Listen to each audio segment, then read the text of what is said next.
Hi friends, Malayalam Bigg Boss season 7 eviction എപ്പിസോഡിൽ എന്തൊക്കെയാണ് സംഭവിച്ചാൽ നമുക്ക് ഇന്നത്തെ വിശേഷങ്ങൾ അറിയാം.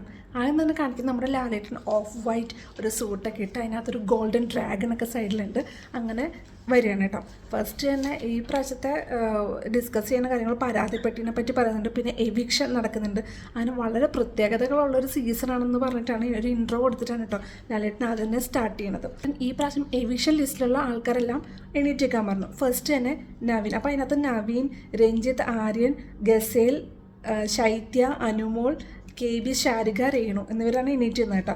അതിൽ നവീൻ്റെ അടുത്ത് ആദ്യം ചോദിച്ചു, എന്തുകൊണ്ട് നിങ്ങൾ പുറത്തു പോകുന്നില്ല എന്ന് പറയുന്നത് നിങ്ങളുടെ റീസൺ, എക്സ്പ്ലനേഷൻ, എന്തുകൊണ്ട് പുറത്തു പോകാൻ ഞാൻ യോഗ്യനല്ല എന്ന് നിങ്ങൾക്ക് തോന്നുന്നതെന്ന് ചോദിച്ചു.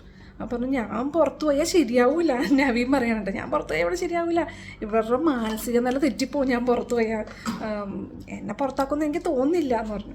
പിന്നെ എന്നിട്ട് രഞ്ജിത്തിൻ്റെ അടുത്ത് നിങ്ങൾക്ക് എന്താ തോന്നുന്നത്, എന്തുകൊണ്ട് നിങ്ങൾ പുറത്താവില്ല എന്നാണ് നിങ്ങൾക്ക് തോന്നുന്നത്, പുറത്താകില്ലേ, എന്താണ് നിങ്ങൾ വിചാരിക്കുന്നതെന്ന് ചോദിച്ചു. ഞാൻ പുറത്തു പോയില്ല, ഞാൻ ജെനുവിനാണ്.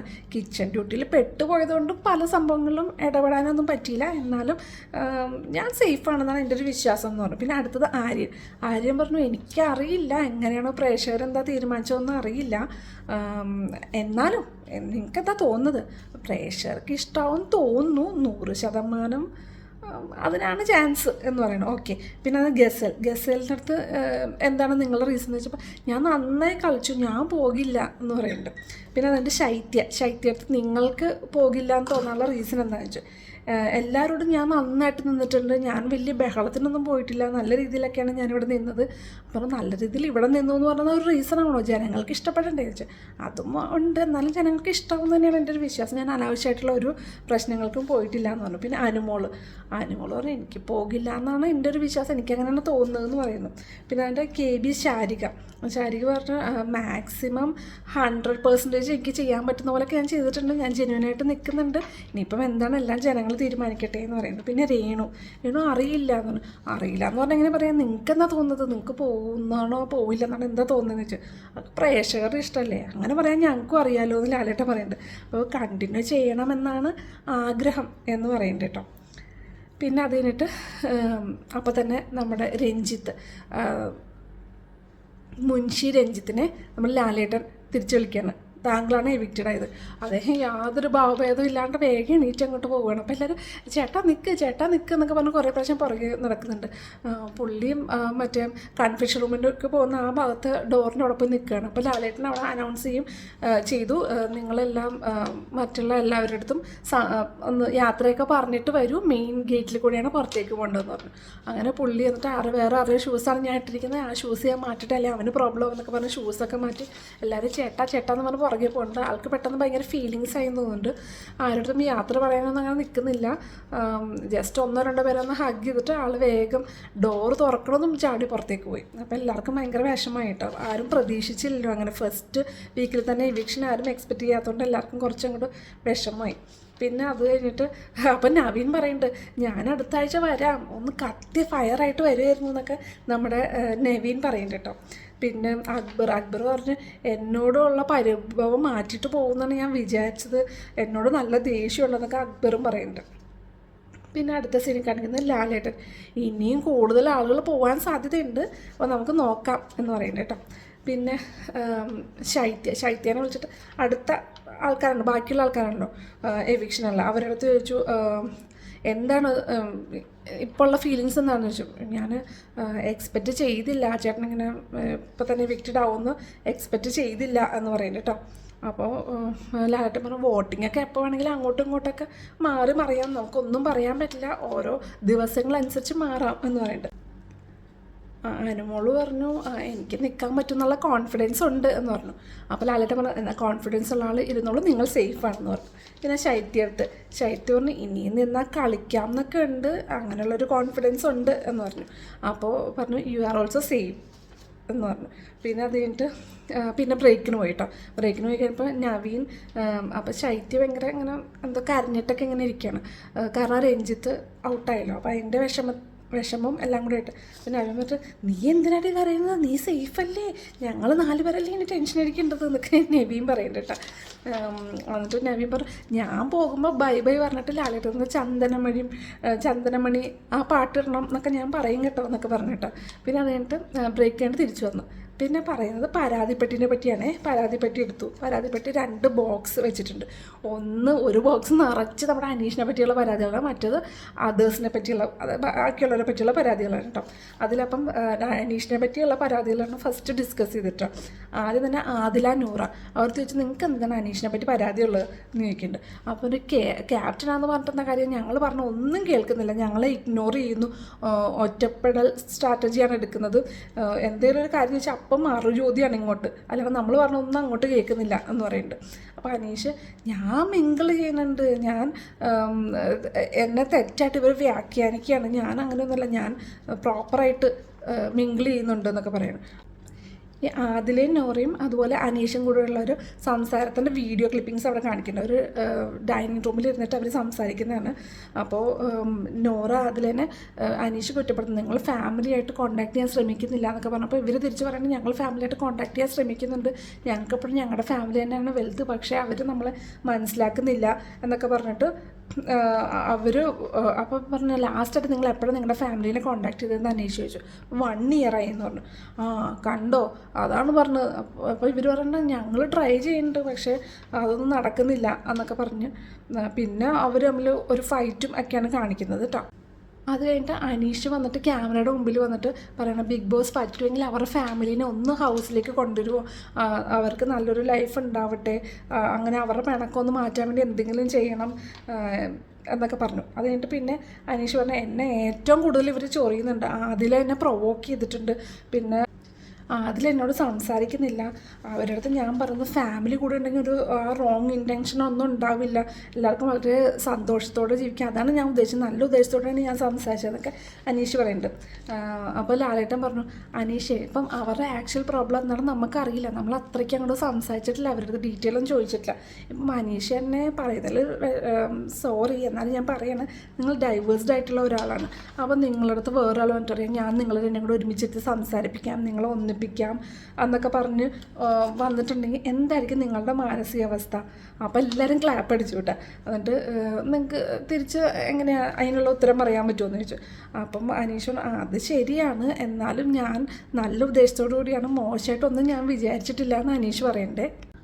അതിനിടയ്ക്ക് അതിലെ സംസാരിക്കാൻ വേണ്ടി എണീച്ചിട്ട് അതിലേക്ക് സംസാരിക്കാൻ പറ്റില്ല, ഭയങ്കര വിഷമമായിട്ട് ഇങ്ങനെ കരഞ്ഞുകൊണ്ടിരിക്കുക. അപ്പോഴേക്കും നമ്മുടെ അനീഷ് ആശ്വസിപ്പിക്കാൻ വേണ്ടി പോകും. അപ്പോൾ എല്ലാവരും കൂടെ വേണ്ട വേണ്ട വേണ്ട പനിയൊക്കെ ഇരുന്നിട്ട് വേണ്ട നിൻ്റെ നാടകമൊന്നും വേണ്ട, ആശ്വസിപ്പിക്കാനുള്ള നാടകമൊന്നും വേണ്ട എന്നൊക്കെ പറഞ്ഞിട്ട് അപ്പാനിയും എല്ലാവരും അങ്ങോട്ട് റിയാക്ട് ചെയ്യാൻ തുടങ്ങി കേട്ടോ. അത് കഴിഞ്ഞിട്ട് അതില പറഞ്ഞു എനിക്ക് ഫാമിലിയായിട്ട് കുറേ ട്രോമാസ് ഉണ്ടായി, അവർ കിഡ്നാപ്പ് ചെയ്യാനൊക്കെ ശ്രമിച്ചിട്ടുണ്ട്. അപ്പം ഈ അനീഷ് പറയണത് അത് നിങ്ങളുടെ തോന്നലാണെന്ന് പറയാണ്, ഞങ്ങൾക്ക് തോന്നലല്ലാതെ ഞങ്ങൾക്ക് അറിയാം. അപ്പോൾ അതിൽ പറയണം അപ്പം അങ്ങനെ ഒരു പ്രോബ്ലം ഉണ്ടെങ്കിൽ അതിൻ്റെ സൊല്യൂഷനാണ് നമ്മൾ കാണേണ്ടത്. ഇപ്പോൾ പാരൻസിൽ നല്ല ആൾക്കാരുണ്ടാവും, ചീത്ത ആൾക്കാരുണ്ടാവും. എൻ്റെ വാപ്പയായിട്ട് ഞാൻ അങ്ങനെ ചേർന്ന് പോയില്ല, പക്ഷേ എൻ്റെ ഉമ്മേനെയും സിസ്റ്റേഴ്സിനൊക്കെ എനിക്ക് ഇഷ്ടമാണ്. അങ്ങനെയൊക്കെ അവരുടെ രീതിയിലുള്ള എക്സ്പ്ലനേഷനൊക്കെ പറയുന്നുണ്ട്. കുറച്ചൊന്ന് കരയൊക്കെ ചെയ്യുന്നുണ്ട്, കുറച്ചൊരു ഇമോഷണലായി.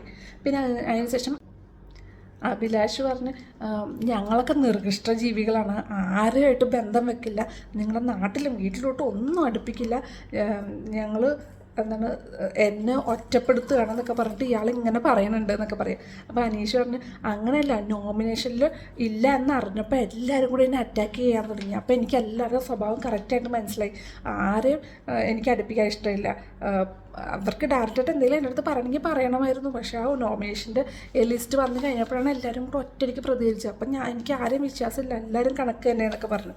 പിന്നെ അടുത്തത് ശരത്തിൻ്റെ കൂടെ ഉണ്ട്. ശരത്തിൻ്റെ അടുത്ത് ചോദിച്ചു, ശരത്തൻ എപ്പോഴും ഈ അനീഷിനെ കണ്ടാലും ഭയങ്കര ഇറിറ്റേറ്റഡ് ആവുന്നത്. ശരത്തിന് എന്താ പറയുള്ളതെന്ന് വെച്ചാൽ വന്ന അന്ന് മുതൽ 19 പേരും തമ്മിലൊരു ഒത്തൊരുമയുണ്ട്, പക്ഷേ ഇയാളായിട്ട് മാത്രം എന്താണോ ചേരാൻ പറ്റില്ല. 19 പേർക്കും അനീഷാണ് പ്രശ്നം എന്ന് പറഞ്ഞു. അപ്പോൾ ലാലേട്ടൻ പറഞ്ഞു അത് നിങ്ങളുടെ പ്രശ്നമല്ലേ, നിങ്ങൾക്കൊരു പ്രോബ്ലം ഉണ്ടെങ്കിൽ നിങ്ങളത് സോൾവ് അല്ലേ ചെയ്യേണ്ടത്, അല്ലാണ്ട് അത് തന്നെ പ്രശ്നം എന്ന് പറഞ്ഞിരിക്കുന്നത്. ഇതൊരു ഗെയിമല്ലേ, ഇതിനകത്ത് ഇങ്ങനെയൊക്കെ ഉണ്ടാവും, അപ്പോൾ അതനുസരിച്ച് നിങ്ങൾ സോൾവ് ചെയ്ത് അതിനനുസരിച്ച് കളിക്കുകയാണ് വേണ്ടത് എന്നൊക്കെ പറഞ്ഞിട്ടോ. പിന്നെ അതിൻ്റെ അടുത്തത് ശരത്ത് പറയാം ഭക്ഷണം കഴിച്ചോ എന്ന് നമ്മളിപ്പോൾ ഫോർ എക്സാമ്പിൾ അങ്ങനെ ചോദിച്ചോന്ന് വെച്ചോ, അപ്പോൾ നീ ആരാടാ എന്നോട് അത് ചോദിക്കാൻ എന്നൊക്കെ പറഞ്ഞാൽ അങ്ങനെ പറയാം. അങ്ങനെ നമുക്ക് ഒന്നും ചോദിക്കാനോ പറയാനോ ഒന്നും പറ്റാത്ത പോലത്തെ ഒരു മനുഷ്യനാണ് ഇയാൾ എന്ന് പറഞ്ഞിട്ടാണ്.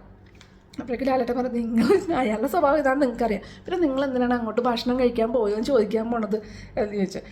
അപ്പം ഇത് അനീഷ് പറഞ്ഞു, ഓ ശരി. അപ്പം ഞാനിപ്പം ആരുടെ മിണ്ടില്ല, അതൊക്കെ നിങ്ങളുടെ ഇഷ്ടം എന്ന് ലാലേട്ടൻ പറഞ്ഞു. പിന്നെ അതിട്ട് ബിന്നി അനീഷേട്ടൻ കുറേ കാർഡുകൾ ഇറക്കുന്നുണ്ട്. മലയാളം സംസാരിക്കാത്തതിന് കുറ്റം പറയുന്നു, എന്നിട്ട് കുറച്ച് നേരം കഴിയുമ്പോൾ ഇംഗ്ലീഷ് സംസാരിക്കുന്നു. സ്ത്രീകളെ കുറ്റം പറയുന്നു, കുറച്ച് കഴിയുമ്പോൾ അവരെ സപ്പോർട്ട് ചെയ്യുന്നു. അങ്ങനെ പല ടൈപ്പ് കാർഡുകൾ ഇറക്കി ഇവിടെ കളിക്കുന്നുണ്ടെന്ന് പറഞ്ഞു. അപ്പോൾ ലാലേട്ടൻ പറഞ്ഞു, അത് അവരുടെ ഇഷ്ടമല്ലേ എങ്ങനെ നടക്കണം എന്നുള്ളത്, നമ്മളുടെ ഇഷ്ടത്തിന് അവരെ കൂടെ നടത്തിക്കാൻ പറ്റുമോ എന്നൊക്കെ ചോദിക്കുന്നുണ്ട്. പിന്നെ KB ശാരിക, എന്താണ് നിങ്ങളുടെ പ്രശ്നം നിൽക്കുന്നത്? ഇയാൾക്ക് കുറേ നല്ല ഗുണങ്ങളൊക്കെ ഉണ്ട്, നല്ല മനസ്സുണ്ട്, നല്ലൊരു ഗെയിമറാണ്, പല കോപ്രായങ്ങളും എല്ലാവരും വീഴ്ത്താൻ വേണ്ടി അയാൾ ഉപയോഗിക്കുന്നുണ്ട്. പക്ഷേ ക്യാപ്റ്റൻ നിലയ്ക്ക് വളരെ മോശമായിരുന്നു അയാൾ. ഞങ്ങൾ പറഞ്ഞൊന്നും കേൾക്കുന്നില്ല, ഭയങ്കര പ്രോബ്ലം ആയിരുന്നു എന്നൊക്കെ പറയുന്നുണ്ട്. അടുത്തത് ശൈത്യയുടെ ഊഴാണ് കേട്ടോ.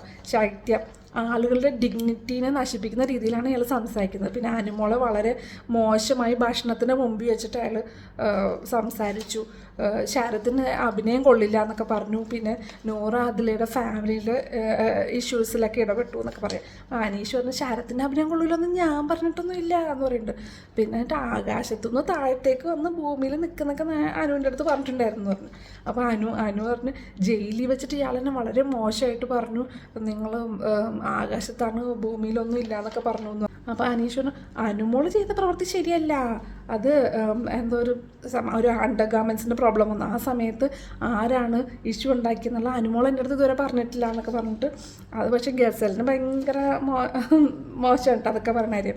ഗസലിൻ്റെ അടുത്ത് ചോദിച്ചു, എന്താണ് നിങ്ങൾക്ക് പറയാനുള്ളത്? ഗസലിന് അത് ഇയാൾ സോൾവ് ചെയ്യാൻ വേണ്ടി രണ്ടുപേരെ എന്നെയും അനുമോളിനെ സെപ്പറേറ്റ് ആയിട്ട് വിളിച്ചിട്ട് ചോദിച്ചു. പക്ഷേ നമ്മളുടെ അടുത്ത് ഒരുമിച്ച് സംസാരിക്കാനുള്ള സമ്മതിച്ചില്ല. ഇയാൾ ഉറങ്ങുന്ന സമയത്ത് മാത്രമാണ് നമുക്കൊന്ന് സംസാരിക്കാൻ പറ്റുക, ബാക്കി സമയത്ത് മുന്നേ ഇയാൾ അങ്ങോട്ടും ഇങ്ങോട്ടും നടക്കും എന്നൊക്കെ പറയാം. അപ്പം മറ്റേ അനീഷ് ഇവർ തമ്മിൽ ഒരു കോൾഡ് വാർ ഉണ്ട്, ഗസലും അനുമോളും തമ്മിൽ കോൾഡ് വാർ ഉണ്ടെന്ന് പറഞ്ഞു. കോൾഡ് വാറോ എന്ന് പറഞ്ഞാൽ അവർ തന്നെ അത്ഭുതപ്പെട്ടു. അനീഷ് പറഞ്ഞു, ഈ അണ്ടർ ഗാർമെൻസിൻ്റെ പ്രശ്നം ഉണ്ടായിരുന്ന സമയത്ത് ആ സ്പോട്ടിൽ അനുമോളുണ്ടായിരുന്നു, പക്ഷേ അനുമോളോട് ചോദിച്ചാൽ ആരാണ് അവിടെ ഉണ്ടായിരുന്നത് ചോദിച്ചിട്ട് അനുമോൾ പറയുന്നില്ല എന്നൊക്കെ പറയുന്നു കേട്ടോ. പിന്നെ അതിൻ്റെ എവിക്ഷനിലേക്ക് തിരിച്ചു വന്നു. പിന്നെ ആര്യനെ എണീപ്പിച്ച് നിർത്തി. എന്താണ് ആര്യന് തോന്നുന്നത്? സേവ് ആയിരിക്കുമെന്ന് തോന്നുന്നു എന്ന് പറഞ്ഞില്ല. ഓക്കെ, അങ്ങനെ തോന്നിയ സ്ഥിതിക്ക് നിങ്ങൾ സേവ്ഡ് ആണെന്ന് പറഞ്ഞു.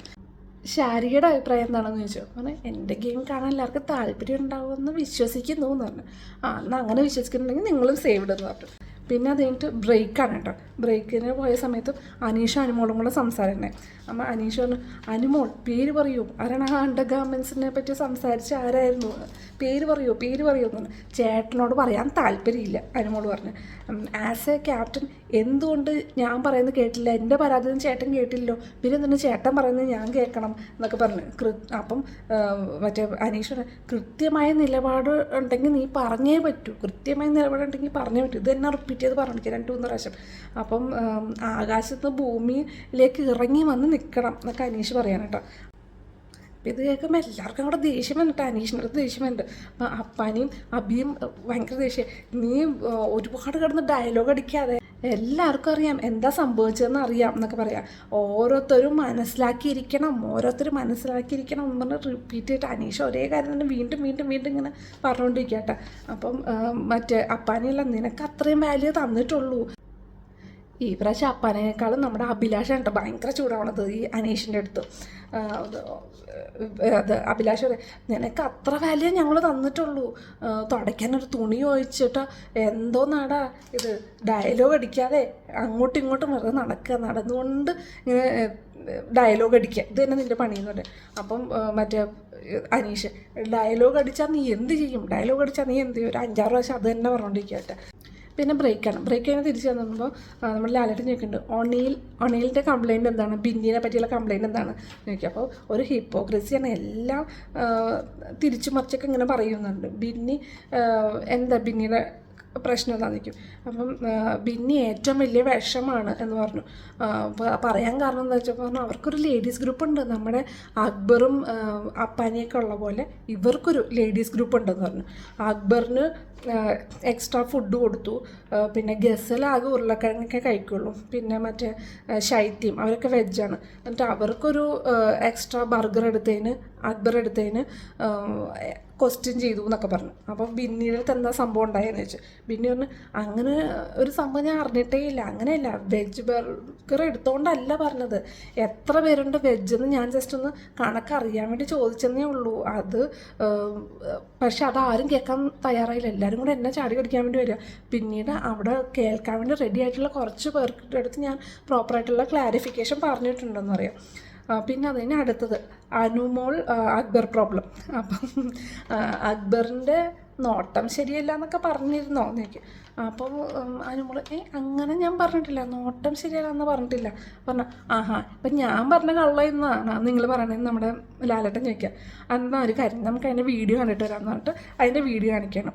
അനുമോൾ ഇങ്ങനെ പറഞ്ഞു ചേട്ടൻ്റെ നോട്ടം എനിക്ക് ഇഷ്ടമല്ല, അങ്ങനെ ഇങ്ങനെയൊക്കെ പറയുന്നത്. അപ്പം എന്താണ് അതിനെപ്പറ്റി പറയാനുള്ളതെന്ന് വെച്ചപ്പോൾ അനുമോൾ പറഞ്ഞു അയ്യോ അതങ്ങനെയല്ല, മറ്റേ ഷാനവാസിൻ്റെ ഒരു കഴുത്ത് വേദന, അപ്പാനിക്കുള്ള കഴുത്ത് വേദനയുടെ ആ പ്രോബ്ലം പറഞ്ഞിട്ട് സംസാരം ഉണ്ടായി. അപ്പോൾ ഇവർക്കൊക്കെ ഭയങ്കര ദേഷ്യം. ആ സമയത്ത് ചേട്ടൻ എന്നെ ദേഷ്യത്തോട് നോക്കി. ചേട്ടൻ്റെ ആ നോട്ടം എനിക്ക് ഇഷ്ടമല്ലെന്ന് ഞാൻ പറഞ്ഞു, ഞാൻ വേറെ തെറ്റിദ്ധാരണ എന്നല്ല പറഞ്ഞത്. ആ പറഞ്ഞ എന്നാലും ആ നോട്ടം ശരിയല്ല എന്ന് പറഞ്ഞാൽ പിന്നെ വേറെ ഏത് നോട്ടമാണ് ഇത് അനുമോൾ ഉദ്ദേശിക്കുന്നത്, വേറെ എന്തൊക്കെ ടൈപ്പ് നോട്ടം ഉണ്ടെന്നൊക്കെ ചോദിക്കുക. അതിപ്പം ദേഷ്യത്തോടുള്ള നോട്ടമുണ്ട്, പിന്നെ വായി നോക്കണ പോലത്തെ നോട്ടമുണ്ട്, അങ്ങനത്തെ നോട്ടമല്ല, ദേഷ്യത്തോടുള്ള നോട്ടമാണ് ഞാൻ ഉദ്ദേശിച്ചത്, അതെനിക്ക് ഇഷ്ടമല്ലെന്ന് പറഞ്ഞതെന്ന് പറഞ്ഞ് അനുമോൾ എക്സ്പ്ലനേഷൻ കൊടുക്കുന്നുണ്ട്. പിന്നെ അതിനുശേഷം പിന്നെ ഗസൽ ഷാനവാസ് ഇഷ്യൂ, അതിനകത്ത് ആ പുകഞ്ഞ പുള്ളി പുറത്തുനിന്നുള്ള ആ ഒരു ടാസ്ക് ഉണ്ടായിരുന്നല്ലോ. അപ്പോൾ അതിനകത്ത് ഷാനവാസ് ഡ്രാമ ചെയ്യാമെന്ന് പറഞ്ഞു, ഗസൽ പറയാം ഡ്രാമ ചെയ്യാമെന്ന് പറഞ്ഞു. അത് കേട്ടപ്പോൾ എൻ്റെ ചങ്ക് പൊട്ടിപ്പോയി എന്ന് പറഞ്ഞു. അപ്പോൾ ലാലേട്ടൻ ചിരിച്ചു വിട്ടു. എന്നിട്ട് എന്താ ശരിക്കും സംഭവിച്ചത്? അപ്പോൾ ഷാനവാസ് പറഞ്ഞു അത് ഞങ്ങളെല്ലാവരും കൂടെ ഒരുമിച്ച് ഗെയിം കളിക്കാമെന്നൊക്കെ പ്ലാൻ ചെയ്ത് ഞങ്ങൾ അങ്ങോട്ടും ഇങ്ങോട്ടും സഹായിക്കാം എന്നൊക്കെയുള്ള ഓപ്ഷനൊക്കെ ഉണ്ടായിരുന്നു. പക്ഷേ എന്താണെന്ന് വെച്ചിട്ടുണ്ടെങ്കിൽ ഈ അക്ബറും ടീമും എല്ലാവരും കൂടെ വിളിച്ചിട്ട് ഇവിടെ ബാക്കിയുള്ളവരൊക്കെ ഇങ്ങനെ ബ്രെയിൻ വാഷ് ചെയ്തുകൊണ്ടിരിക്കുക. അപ്പോൾ ഇവരെങ്ങാനും മാറിപ്പോയോ ഇല്ലയോ എന്ന് എനിക്കറിയില്ല. അപ്പോൾ അതുകൊണ്ട് ഞാൻ ഉറങ്ങാതെ ഇങ്ങനെ ആക്ട് ചെയ്തു, ഉറങ്ങിയ പോലെ ആക്ട് ചെയ്തു. അതാണ് ഞാൻ പറഞ്ഞതെന്ന് ഷാനവാസ് പറയാം. എപ്പോഴാണ് ഇവരൊക്കെ മാറുന്നതെന്ന് നമുക്ക് പറയാൻ പറ്റില്ലല്ലോ. അപ്പോൾ അതുകൊണ്ടാണ് ഞാൻ അങ്ങനെ ചെയ്തത്. മറ്റേ നമ്മുടെ ഗസൽ എന്നാലും എൻ്റെ ചങ്ക് പൊട്ടി. അപ്പം ലാലേട്ടൻ പറഞ്ഞു ഇപ്പം എന്താ ചെയ്യുക, വരെ ഡോക്ടർമാരെ കാണിച്ചാൽ ശരിയാകുമെന്ന് വെച്ചപ്പോൾ അല്ല അങ്ങനെയല്ല ഞാൻ പറഞ്ഞതെന്നൊക്കെ പറഞ്ഞിട്ട് ചമ്മലോടെ അങ്ങനെ ഇരുന്നു കേട്ടോ. പിന്നെ അടുത്തതും അനീഷിൻ്റെ ക്യാപ്റ്റൻസി. അനീഷ് ക്യാപ്റ്റനായി അത് എങ്ങനെ ഉണ്ടായിരുന്നു, എന്താണ് അനീഷിൻ്റെ ക്യാപ്റ്റൻസിനെ പറ്റി പറയാനുള്ളതെന്ന് ചോദിച്ചു. അപ്പം അനീഷ് പറഞ്ഞു ക്യാപ്റ്റനായിട്ട് ഞാൻ ഡ്യൂട്ടി നന്നായിട്ട് ചെയ്തു, അപ്പോൾ അതുകൊണ്ടാണ് ബിഗ് ബോസ് ഇത്ര പെർഫെക്റ്റ് ആയിട്ടിരിക്കുന്നത് നമ്മളൊക്കെ എല്ലാവരും പൊട്ടിച്ചിരിക്കുകയാണെങ്കിൽ എല്ലാവർക്കും അറിയാമല്ലോ അനീഷിൻ്റെ ക്യാപ്റ്റൻസി എങ്ങനെ ഉണ്ടായിരുന്നു. പിന്നെ അടുത്തതും ഷാനവാസിന് കൺഗ്രാജുലേഷൻസ് ഒക്കെ പറഞ്ഞു. ക്യാപ്റ്റൻ എന്തെങ്കിലും പ്ലാൻ ഉണ്ടോ എന്ന് ചോദിച്ചു. പറഞ്ഞു എന്തായാലും പഴയ ക്യാപ്റ്റൻ്റെ പോലെ ആയിരിക്കില്ല, വൃത്തിയുള്ളൊരു ക്യാപ്റ്റനായിരിക്കും ഞാൻ എന്ന് പറഞ്ഞു. അപ്പം ലാലേട്ടൻ പറഞ്ഞു നോമിനേഷനിൽ വന്നിട്ട് ക്യാപ്റ്റനായ ആളാണ് കേട്ടോ അനീഷ് എന്ന് പറഞ്ഞു. പിന്നെ അടുത്ത എവിക്ഷൻ പ്രക്രിയ, രേണുവിനെ എണീപ്പിച്ചിട്ട് ചോദിച്ചു ഇത് എന്താണ് രേണുവിനെ പറ്റി, രേണുവിന് എന്താ തോന്നുന്നത്, എവിക്റ്റ് ആവോ ഇല്ലയോ എന്ന് ചോദിച്ചു. എന്താ ജനങ്ങൾ പറയണേന്ന് അറിയില്ല എന്ന് പറഞ്ഞു. അതിപ്പോൾ എനിക്കും പറയാൻ അറിയാമല്ലോ എന്താ പറയണതെന്ന് അറിയില്ല, പക്ഷേ രേണുവിന് എന്താ തോന്നണേന്ന് ചോദിച്ചു. പറഞ്ഞു 1 വീക്ക് കഴിഞ്ഞപ്പോൾ എന്താ തോന്നുന്നതെന്ന് ചോദിച്ചു. പറഞ്ഞു 1 വീക്ക് കഴിഞ്ഞില്ലേ, അപ്പം കുഴപ്പമുണ്ടാവില്ല, എവിക്റ്റഡ് ആവില്ല എന്നാണ് തോന്നുന്നതെന്ന് പറഞ്ഞു. ഓക്കെ എന്നാൽ നിങ്ങൾ സേഫ് എന്ന് പറഞ്ഞു. പിന്നെ ജയിൽ ടാസ്കിനെ പറ്റി ചോദിച്ചിട്ട് ജയിൽ എങ്ങനെ ഉണ്ടായിരുന്നു എന്ന് ചോദിച്ചു. നമ്മുടെ അനുമോളുടെ അടുത്തും അപ്പാനിയുടെ അടുത്തും ചോദിച്ചിട്ട്. അപ്പോൾ നന്നായിരുന്നു, നല്ല ഫുഡ് കിട്ടി, ഉറങ്ങാനും നല്ല സുഖം ഉണ്ടായിരുന്നു എന്ന് പറഞ്ഞു. ഉറങ്ങാനും ഭക്ഷണം കഴിക്കാനൊക്കെയാണോ നിങ്ങൾ ജയിലിൽ പോയേന്ന് ചോദിച്ചു. എന്നിട്ട് ചോദിച്ചു ജയിലിന് കുറച്ച് നിയമങ്ങളൊക്കെ ഉണ്ട് അറിയാലോ അല്ലേ എന്ന് ചോദിച്ചു. അറിയാം, ഞങ്ങൾ ഫസ്റ്റ് ഡേ എല്ലാം ഭംഗിയായിട്ടൊക്കെ ചെയ്തു, സെക്കൻഡ് ഡേ കുറച്ച് സ്ലോ ആയിരുന്നു എന്ന് പറഞ്ഞിട്ട്. അപ്പം ലിബാം ഇട്ട് കൊടുത്തോ എന്ന് ചോദിച്ചു. അപ്പം നവീൻ പെട്ടെന്ന് അത് പെട്ടെന്ന് എനിക്ക് ആ പ്രൊഫഷണലിസം കയറി വന്നു, അങ്ങനെ ഞാൻ ലിബാം ഇട്ട് കൊടുത്തതാണ് എന്ന് പറഞ്ഞു. അപ്പോൾ ലാലേട്ടൻ പറഞ്ഞു എന്നാൽ ആ ലിബാമേ ആ സ്റ്റോറി കൊണ്ട് വെച്ചേര് എന്ന് പറഞ്ഞിട്ട്. അത് കഴിഞ്ഞിട്ട് ജയിലിലെ നിയമങ്ങളൊക്കെ പാലിച്ചോ എന്ന് ചോദിച്ചു. അപ്പം ഇവരൊക്കെ എല്ലാവരും പരിങ്ങാട്ട പറഞ്ഞു ക്യാപ്റ്റനെ പിടിച്ച് നിങ്ങൾ ജയിലിൽ അടച്ചോ എന്ന് ചോദിച്ചു. അപ്പം അല്ല അങ്ങനെയല്ല എന്ന് പറഞ്ഞു. അപ്പോൾ അനീഷും എണീറ്റ് എന്താ സംഭവിച്ചതെന്ന് ചോദിച്ചു. അപ്പം പറഞ്ഞു ഇവർ സ്ലോയിലാണ് എല്ലാ കാര്യങ്ങളും ചെയ്തത്, വേഗം ടാസ്ക് ചെയ്യുമെന്ന് ഞാൻ പറഞ്ഞു. അവിടെ മഴ പെയ്യാൻ പോകണം, ഇടിമിന്നൽ വരാൻ പോകണം, അപ്പോൾ നിങ്ങൾ വേഗം ടാസ്ക് ചെയ്യുന്നു പറഞ്ഞിട്ട് ഇവരതൊന്നും ശ്രദ്ധിച്ചില്ല. ഭയങ്കര ഡ്രാമാറ്റിക്കായിട്ട് പുറത്ത് നിന്നത്, പിന്നെ അതിൻ്റെ ഭക്ഷണമൊക്കെ ആളുകൾക്കൊക്കെ കൊടുക്കുന്നുണ്ടായിരുന്നു, അവർ തമാശയ്ക്ക് ഒളിച്ച് കളിക്കുകയൊക്കെ ചെയ്തിരുന്നു എന്ന് പറഞ്ഞു. അപ്പം അനുമോളപ്പനെ അത് വെറുതെ അങ്ങനെ ഞങ്ങൾക്ക് അനീഷിൻ്റെ അടുത്ത് അങ്ങനെ ദേഷ്യം ഉണ്ടായിരുന്നുകൊണ്ട് ഞങ്ങൾ അതങ്ങനെ ചെയ്തതാണ്, അല്ലാണ്ട് വേറെ ഒന്നുമില്ല, തമാശ ജയിലിൽ കിടന്നിട്ടാണ് നിങ്ങൾ തമാശ കാണിക്കുന്നത് എന്നൊക്കെ ചോദിച്ചിട്ട് ലാലേട്ടൻ കുറച്ച് ചൂടായി. പിന്നെ അത് കഴിഞ്ഞിട്ട് ഡോക്ടർ ഇഷ്യൂ ലാലേട്ടൻ പറഞ്ഞു, നമ്മളിപ്പോൾ ഈ ഇങ്ങനെ ബിഗ് ബോസ് ഹൗസ് നിൽക്കുകയാണ്, ഇതിൻ്റെ ആ ഒരു വോളിൻ്റെ അപ്പുറത്ത് ഒരു വലിയൊരു ടീം നിങ്ങളെ ഹെൽപ്പ് ചെയ്യാൻ വേണ്ടി നിൽക്കുന്നുണ്ട്. ഡോക്ടേഴ്സ് ഉണ്ട്, നേഴ്സുമാരുണ്ട്, ആംബുലൻസ് ഉണ്ട്, അങ്ങനെ വലിയൊരു ടീം നിങ്ങൾക്ക് എന്തെങ്കിലും എമർജൻസി ഉണ്ടെങ്കിൽ നിങ്ങളെ ഹെൽപ്പ് ചെയ്യാൻ വേണ്ടിയിട്ട് നിൽക്കുകയാണ്. അപ്പോൾ ഇങ്ങനെയുള്ളൊരു ടീമിനെ നമ്മളെപ്പോഴും ആ ഒരു ഡോക്ടർ എന്നുള്ളൊരു പ്രൊഫഷൻ അവരെയൊക്കെ നമ്മൾ റെസ്പെക്റ്റ് ചെയ്യണ്ടേ. അപ്പം എന്നിട്ട് ചോദിച്ചു, അനുമോൾ എന്താണ് ഡോക്ടേഴ്സിനെ പറ്റി പറഞ്ഞത് എന്ന് ചോദിച്ചു. അപ്പം അനുമോൾ പറഞ്ഞു, അയ്യോ ഞാൻ അങ്ങനെയൊന്നും പറഞ്ഞില്ല, അത് അപ്പാനിക്ക് ഇങ്ങനെ കഴുത്ത് വേദന വന്നപ്പോൾ ഞാൻ ജസ്റ്റ് അത് ഗുളിക കഴിക്കേണ്ട ആവശ്യമൊന്നുമില്ല, ജസ്റ്റ് ചൂട് പിടിച്ചാൽ മതി എന്നൊക്കെ പറഞ്ഞു എന്ന് പറഞ്ഞു. അപ്പം അങ്ങനെയല്ലേ പറ എന്നിട്ട് അപ്പാനി ഒന്ന് അവിടെ നിന്ന് ഇവിടെ നിന്നൊക്കെ നിന്നിട്ട് ഒന്നും കറക്റ്റായിട്ട് പറയുന്നില്ല. അപ്പോൾ ഷാനവാസ് നിന്നിട്ട് പറഞ്ഞു, അത് വെറുതെ ഞാൻ ഇങ്ങനെ പറഞ്ഞതാണ്, ഞാൻ തമാശയ്ക്ക് പറഞ്ഞു, അവൾ പറഞ്ഞു അവരുടെ പൈസയ്ക്ക് വേണ്ടിയിട്ടാണ് ഇങ്ങനെ ഡോക്ടേഴ്സ് മരുന്ന് അല്ല ലൈക്ക് എന്താ ചികിത്സിക്കുന്ന പൈസയ്ക്ക് വേണ്ടിയിട്ടാണ് എന്നൊക്കെയുള്ള രീതിയിൽ ഇവൾ പറഞ്ഞു. ഞാൻ വെറുതെ തമാശയ്ക്ക് പറഞ്ഞതാണ്, അത് അവിടെ തീരാതെ ഇവരതൊക്കെ ഏറ്റെടുത്തത് ഭയങ്കര പ്രശ്നം, അത് വേറൊരു രീതിയിലാക്കി, ആ തമാശ എന്നുള്ള അത് തന്നെ മാറ്റി വളരെ മോശമാക്കിയെന്ന് പറഞ്ഞു. അപ്പം ലാലേട്ടൻ പറഞ്ഞു, അതങ്ങനെ ആ ഒരു പ്രൊഫഷണൽ റെസ്പെക്റ്റ് ചെയ്യുന്ന തമാശയ്ക്ക് കൊള്ളാം, പക്ഷെ അത് വേറെ ആൾക്കാർക്ക് ഹേർട്ട് ചെയ്യുന്ന രീതിയിലൊന്നും ആവാൻ പാടില്ല, അത് അവിടുത്തെ ആ ഒരു സ്റ്റോപ്പ് ചെയ്യേണ്ട രീതിയിൽ സ്റ്റോപ്പ് ചെയ്താൽ കുഴപ്പമില്ലായിരുന്നു, അല്ലെങ്കിൽ അത് വേറൊരു രീതിയിലേക്ക് ആവും എന്നൊക്കെ പറഞ്ഞു. പിന്നെ കഴിഞ്ഞിട്ട് നെവീൻ്റെ അടുത്ത് ചോദിച്ചു, നിങ്ങൾ എന്താ തോന്നുന്നത് ഇവിടെ നിൽക്കണം എന്ന് തോന്നാൻ കാരണം എന്താണെന്ന് വെച്ചപ്പോൾ 1 വീക്ക് കൊണ്ട് എൻ്റെ ശരിക്കുള്ള മുഖം പുറത്തു വന്നില്ല, ഞാൻ പല വേലകൾ ഇറക്കി, കള്ളനായിട്ടും പറവയായിട്ടും അങ്ങനെ പലതും ഞാൻ ഇറക്കും, പക്ഷെ ഇതുവരെ ഒന്നും എൻ്റെ ഫുൾ പുറത്തെടുക്കാനുള്ള ഒരു ചാൻസ് എനിക്ക് കിട്ടിയില്ല എന്ന് പറഞ്ഞു. അപ്പം ഓക്കെ നിങ്ങൾ സേഫ് എന്ന് പറഞ്ഞു. പിന്നെ ഗസൽ ആദ്യമായിട്ടാണ് നാട്ടിൽ ഞാൻ ഒരു ഷോ ചെയ്യുന്നത്, ആക്സെപ്റ്റൻസ് വേണമെന്ന് ആഗ്രഹമുണ്ട്, ആളുകൾക്ക് എന്നെ അറിയാനുള്ള ടൈം വേണം, പിന്നെ എനിക്ക് മലയാളം പഠിക്കണം, ഇവിടുന്ന് ഞാൻ ഇറങ്ങുമ്പോൾ നല്ലോണം മലയാളം സംസാരിക്കുന്ന ആളായിട്ടേക്ക് ഇറങ്ങണേ എന്നൊക്കെ പറഞ്ഞു. അപ്പം ഗസലും സേഫാന്ന് പറഞ്ഞു, അങ്ങനെ അവർ രണ്ടും സേഫായി. പിന്നെ വിളിക്കുന്നത് നമ്മുടെ രഞ്ജിത്തിനെയാട്ടോ, എവിക്റ്റഡ് ആയ രഞ്ജിത്തിനെയാണ് വിളിക്കുന്നത് കേട്ടോ.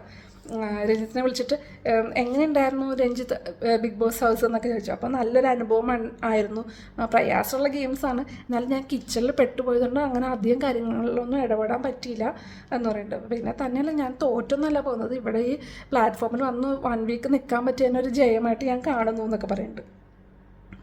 അപ്പോൾ അങ്ങനെ രഞ്ജിത്തിന് ബൈക്ക് പറഞ്ഞു. അതിൻ്റെ ഇടയ്ക്ക് രഞ്ജിത്തിൻ്റെ ഒരു പരാതി ലാലേട്ടൻ്റെ കയ്യിൽ കിട്ടിയിട്ടുണ്ട്, ഈ മറ്റേ പരാതി ബോക്സിലിട്ട അത്. അപ്പം ഞാൻ നമ്മുടെ ഹൗസിലെ മെമ്പേഴ്സിനെ കാണിച്ചു കേട്ടോ, ടി വിയിൽ കാണിച്ചു. എന്നിട്ട് രഞ്ജിത്ത് അവരുടെ അടുത്ത് ബൈ പറയാൻ വേണ്ടി നിൽക്കണം. അപ്പം അവരുടെ അടുത്തായിട്ട് പറഞ്ഞു, രഞ്ജിത്ത് തന്ന പരാതി എൻ്റെ കയ്യിലുണ്ട്, ഞാൻ അടുത്ത് വായിക്കട്ടെ എന്ന് പറഞ്ഞു. ആ ശരി എന്ന് പറഞ്ഞു. അപ്പോൾ മോഹൻലാലിൻ്റെ അടുത്ത് വായിക്കണം, ഞാൻ മുൻഷി രഞ്ജിത്ത്, എനിക്ക് ഒരു പരാതിയും ഇല്ല എന്ന് പറഞ്ഞിട്ട് അതിലെഴുതിയിരിക്കുന്നത്. എത്ര മനോഹരമായ പരാതിയാണത് അല്ലേ എന്നൊക്കെ ചോദിച്ചിട്ട് ലാലേട്ടൻ പറയുന്നുണ്ട്. അപ്പോൾ എല്ലാവർക്കും ഭയങ്കര വിഷമമായി. അതിനിടയ്ക്ക് നമ്മുടെ റെന ഫാത്തിമേനെ വിളിച്ചു. എന്നിട്ട് പറഞ്ഞു, റെന ഫാത്തിമയ്ക്കൊരു പരാതി ഉണ്ട് രഞ്ജിത്തിനെതിരെ എന്ന് പറഞ്ഞു. എന്താണതെന്ന് വെച്ചാൽ പറഞ്ഞു, എന്നെ ചേട്ടന് ഭയങ്കര ദേഷ്യമാണ്, എന്നെ കാണുന്നതിന് ഭയങ്കര ഇറിറ്റേറ്റഡ് ആണ്, അപ്പോൾ അതുകൊണ്ട് എനിക്ക് ഭയങ്കര വിഷമമാണ്, അപ്പോൾ അതാണ് ഞാൻ പരാതിയായിട്ട് എഴുതിയേക്കണേന്ന് പറഞ്ഞു. അപ്പോൾ എന്തുകൊണ്ടാണ് രഞ്ജിത്ത് അങ്ങനെ ചെയ്തതെന്ന് ചോദിച്ചു. പറഞ്ഞു, അത് ഫസ്റ്റ് വന്നപ്പോൾ തന്നെ ചെറിയ കുട്ടിയാണല്ലോ എന്നൊക്കെ വിചാരിച്ചിട്ട് ഞാൻ കുറച്ചിങ്ങനെ ഇടപഴകിയ തമാശയൊക്കെ പറഞ്ഞു, പക്ഷേ ആ കുട്ടി അത് റോങ് സെൻസിലെടുത്തു. പിന്നെ ഞാനോർത്തു അത്രയ്ക്ക് അങ്ങോട്ട് അടുക്കണ്ട, കുറച്ചൊരു ഗ്യാപ്പിട്ട് നിൽക്കാമെന്ന് വിചാരിച്ചാൽ അത്ര ഉള്ള, വേറെ പ്രോബ്ലംസ് ഒന്നും ഇല്ലയെന്ന് പറഞ്ഞിട്ട് അതെങ്ങനെ സോൾവായി. പിന്നെ ലാലേട്ടൻ പറയുന്നത്, പിന്നെ രഞ്ജിത്ത് പോയിട്ടോ, രഞ്ജിത്തിൻ്റെ അടുത്ത് ബൈ പറഞ്ഞു.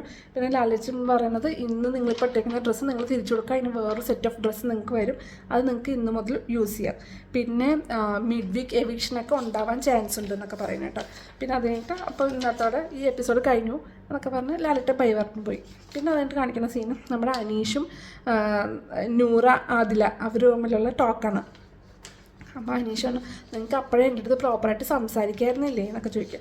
നൂറ് അതിൽ പറയുന്നത്, ചേട്ടൻ ഗെയിമൊക്കെ കളിച്ചു, പക്ഷെ മറ്റുള്ളവർ ഇമോഷൻ വെച്ചിട്ടുള്ള ഗെയിമൊന്നും കളിക്കല്ലേ എന്ന് പറഞ്ഞിട്ട്, ചേട്ടൻ ഇങ്ങനെ നടക്കല്ലാണ്ട് വേറെ എന്താ ചേട്ടൻ സംസാരിക്കണേ, എപ്പോഴും നമ്മൾ എന്ത് ചെയ്താലും ഇങ്ങനെ ഓപ്പോസിറ്റ് സംസാരിക്കുള്ളൂ, അല്ലാണ്ട് കാര്യങ്ങൾ ചോദിച്ചറിയില്ല എന്നൊക്കെ പറയുന്നുണ്ട്. 19 പേരും ചേട്ടനെ പറ്റി എന്താ പറയണേ എന്ന് പറഞ്ഞു. അത് കഴിഞ്ഞിട്ട് ലാസ്റ്റ് പിന്നെ അവർ കുറച്ച് സംസാരിച്ച് എല്ലാം ഒരു സ്മൂത്ത് വെയിലായിട്ടാണ്. എന്നിട്ട് ഞങ്ങളത് ചേട്ടനൊരു ഹോമോഫോബിയൊക്കെ ആണെന്നാണ് വിചാരിച്ചതെന്ന് പറഞ്ഞിട്ട് പിന്നെ അങ്ങനെയൊക്കെ പറഞ്ഞ് അത് സോൾവ് ആക്കി. പിന്നെ നാളത്തെ കാണിക്കാം, നാളത്തെ പ്രൊമോ കാണിക്കാം കേട്ടോ. പ്രാങ്ക് ടാസ്ക് എന്നാണ് ടാസ്കിൻ്റെ പേര് പറഞ്ഞേക്കുന്നത്. എന്താ സംഭവം എന്നൊന്നും അറിയില്ല കേട്ടോ. വരാൻ പോണല്ലേ മറ്റേ അനീഷിട്ട് ഞാൻ ഒന്നാം സ്ഥാനമാണെന്ന് പറഞ്ഞു നിൽക്കുന്നുണ്ട് കേട്ടോ. എന്താ സംഭവം എന്നറിയില്ല. പിന്നെ അത് കഴിഞ്ഞിട്ട് പറയുന്നതാണ് പിന്നെ അതിന് ബിഗ് ബോസ് അനൗൺസ് ചെയ്യുന്നത് നിങ്ങളായിട്ടുള്ള എല്ലാ എന്താ പറയുക ആശയവിനിമയവും ഇവിടെ നിന്ന് നിർത്തുകയാണ്. സീസൺ 7 താൽക്കാലികമായി നിർത്തി വെച്ചിരിക്കുന്നു പറഞ്ഞ് ബിഗ് ബോസ് അനൗൺസ് ചെയ്യണം കാണിച്ചിട്ടുണ്ട്. എന്താ സംഭവം എന്ന് അറിയില്ല. എല്ലാവരും അങ്ങോട്ടും ഇങ്ങോട്ടും അങ്ങനെ നോക്കുന്നുണ്ട്. എന്തോ ഭയങ്കര ഷോക്കിംഗ് പോലെയൊക്കെ ഇങ്ങനെ കാണിക്കുന്നുണ്ട്. നാളെ എന്തൊക്കെ സംഭവിക്കാൻ പോകണമെന്ന് അറിയില്ല. എന്താണെങ്കിലും ശരി, ബിഗ് ബോസ് സീസൺ 7 ഓരോ എപ്പിസോഡ്സും ഭയങ്കര എന്താ സംഭവിക്കാൻ പോകണം നമ്മൾ ഭയങ്കര ക്യൂരിയസ് ആയിട്ടിരിക്കേണ്ട ഒരു സീസണായിട്ട് തോന്നുന്നു. കഴിഞ്ഞ പ്രാവശ്യമൊക്കെ കുറച്ചൊന്ന് സ്ലോ ഫേസിൽ സ്റ്റാർട്ട് ചെയ്ത് പതുക്കെ സെക്കൻഡ് വീക്ക് തേർഡ് വീക്കൊക്കെ ആയപ്പോഴാണ് കുറച്ചൊന്നൊരു ഉഷാറായി വന്നത്. ഈ പ്രാവശ്യം ഫസ്റ്റ് ഡേ തന്നെ സ്റ്റാർട്ട് ചെയ്തില്ലേ? ഫസ്റ്റ് ഡേ അല്ല, ഇവർ ഗെയിം സ്റ്റാർട്ട് ചെയ്യുന്നതിന് മുമ്പ് തന്നെ ഗെയിംസ് തുടങ്ങിക്കഴിഞ്ഞാൽ അല്ലേ? അങ്ങനത്തെ ഒരു അടിപൊളി സീസണാണ്. നമുക്കിനിയും കൂടുതൽ എക്സ്പെക്റ്റ് ചെയ്യാം. ഇതേ രീതിയിൽ തന്നെ ബിഗ് ബോസ് മുന്നോട്ട് പോവുകയാണെങ്കിൽ നമുക്ക് ഒരു സൂപ്പർ ഷോ തന്നെ നമുക്ക് കാണാം. അപ്പോൾ ഇന്നത്തെ വിശേഷങ്ങൾ ഇത്രേ ഉള്ളൂ കേട്ടോ. നാളത്തെ എന്തൊക്കെ സംഭവിക്കും നമുക്ക് ക്യൂരിയസ് ആയിട്ടിരിക്കുകയാണ് അല്ലേ? നമുക്ക് നാളെ അപ്പം വീണ്ടും കാണാം. എൻ്റെ ഈ വീഡിയോ എല്ലാവർക്കും ഇഷ്ടമായെങ്കിൽ തീർച്ചയായിട്ടും ലൈക്കും ഷെയറും സബ്സ്ക്രൈബും ചെയ്യാൻ മറക്കരുത് കേട്ടോ. അപ്പം നാളത്തെ വിശേഷം, അതായത് ഡേ 8th ഡേയിലെ വിശേഷങ്ങൾ എന്താണെന്ന് നമുക്ക് നാളെ കാണാം. ഓക്കെ, അപ്പോൾ അതുവരെ എല്ലാവർക്കും ബൈ.